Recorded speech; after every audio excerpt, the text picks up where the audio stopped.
வணக்கம். அருட்பெரும் ஜோதி தனிப்பெரும் கருணை. இப்போ இருதயம் சார்ந்த நோய்களுக்கு, இருதயத்தில் அடைப்பு இருக்குது, இருதயம் இருதயத்தினுடைய மசில்ஸ், ஹார்ட் மசில்ஸ் என்லார்ஜ் ஆகிருக்கு, வீங்கி இருக்குது, இருதயத்தில் ஓட்டை இருக்குது. ஸோ ஹார்ட்டால் சரியாக பம்ப் பண்ண முடியலை.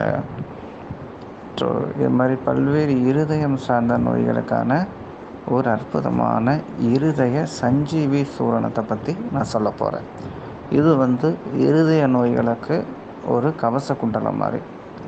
இருதயத்தை அந்தளவு பாதுகாக்கக்கூடிய ஒரு உயர்வான, இதுக்கு பேரே இருதய சஞ்சீவி சூரணம்.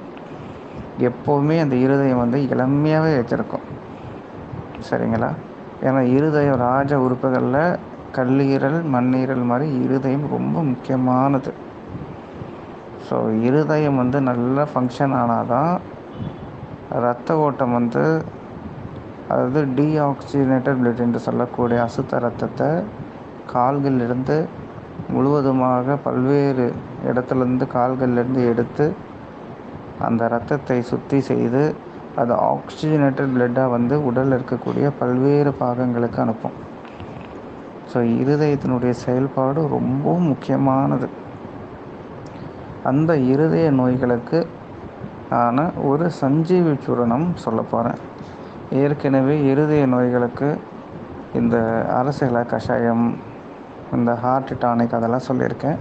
அந்த வகையில் இது ஒரு ஸ்பெஷலான இருதய நோய்களுக்கான சஞ்சீவி சூரணம். என்னென்ன பொருள்னு பார்த்திங்கன்னா, நாட்டு ரோஜா இதழ் காய வைத்து பொடி பண்ணது.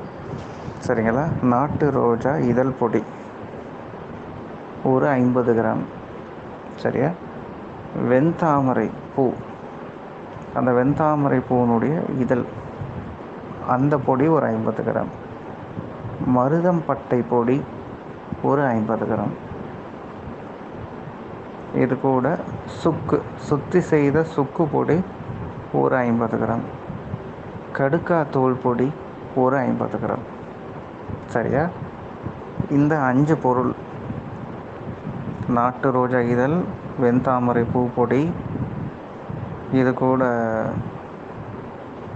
மருதம் பட்டை பொடி, சுத்தி செய்த சுக்கு பொடி, அப்புறம் கடுக்காய் தோல் பொடி. அது மட்டும் இல்லாமல் இது கூட அரச இலை பொடி.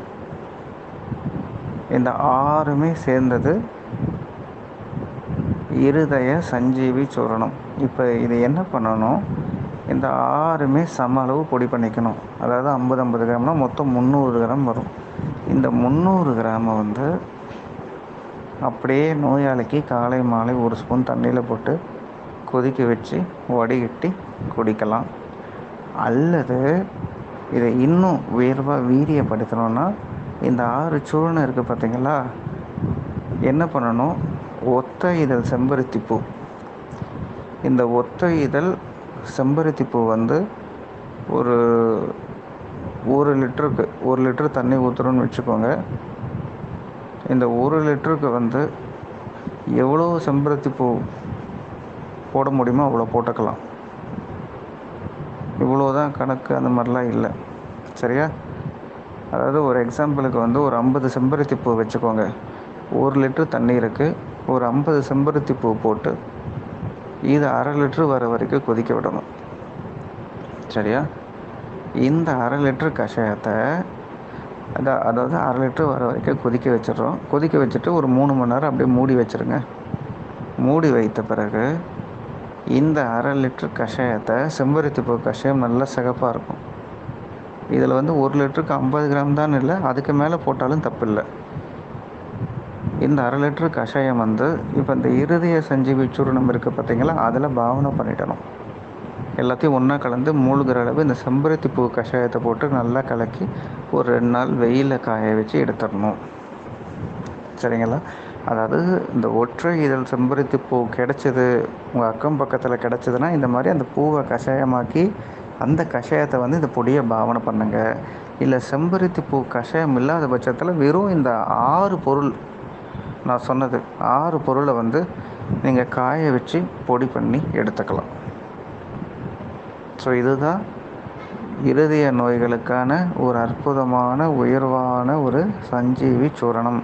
இதில் செம்பருத்திப்பூ இல்லைன்னா விட்டுடலாம். ஆனால் செம்பருத்திப்பூ கஷாயத்தில் அதை பாவனை பண்ணி இது காலை மாலை 1 ஸ்பூன் நல்லா கொதிக்க வச்சு கஷாயமாக இருக்கும். 1 ஸ்பூன் பொடி போட்டு நல்ல ஒரு டம்ளர் 2 டம்ளர் தண்ணி ஊற்றி 1/2 டம்ளர் வந்த பிறகு வடிகட்டி இந்த கஷாயத்தில் கொஞ்சோண்டு பனங்கற்கண்டு சேர்த்து டெய்லி காலை மாலை எடுத்துகிட்டு வரும்போது நடந்தால் மூச்சு வாங்குறது, படிக்கட்டு ஏறினா மூச்சு வாங்குறது, கொஞ்சம் தூரம் நடந்தாவே சோர்வாகிறது, இது எல்லாமே சரியாயிடும் இந்த ஒரு மருந்தால். இது இருதய நோய்க்கு மட்டும் இல்லாமல் வயிற்றுப்புண்ணு, ராஜ உறுப்புகளை பலப்படுத்துறது, கல்லீரலை தேற்றுவது, லிவர் டானிக்கு, இது மாதிரி பல நோய்களுக்கு ஒரு அற்புதமான ஒரு மருந்தாக இருக்கும். முக்கியமாக இருதய நோய்களுக்கு இது ஒரு அற்புதமான மருந்து. கொழுப்பை எல்லாத்தையும் கரைச்சி விட்டுரும், ரத்தத்தையும் நல்லா விருத்தி செய்யும், உடலில் ரத்தம் நல்லா ஊற ஆரம்பிக்கும். இது ஒரு அற்புதமான எளிமையான ஒரு உயர்வான இருதய சஞ்சீவி சூரணம். நன்றி, வணக்கம்.